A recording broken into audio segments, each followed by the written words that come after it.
مقدار گرامی که میخواید و فی هم داره. حالا مثلا 100 تا بزنیم، فیش رو 0 حالا اینجا نشون داده.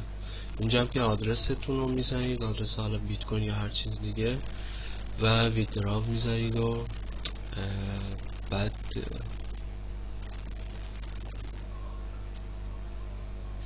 ادامه ماجرا. قسمت بعدی یوزر لول، میتونید لولتون رو چک کنید.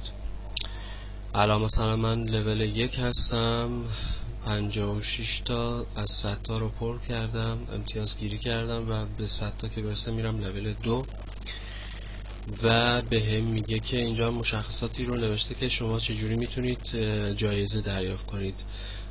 بابت هر روز شما 1 پوینت دریافت میکنید، فری رول 1 پوینت و دعوت از کاربرا 5 پوینت و الی آخر. شما میتونید بسته به اون کاری که انجام میدید یک جایزه رو دریافت کنید.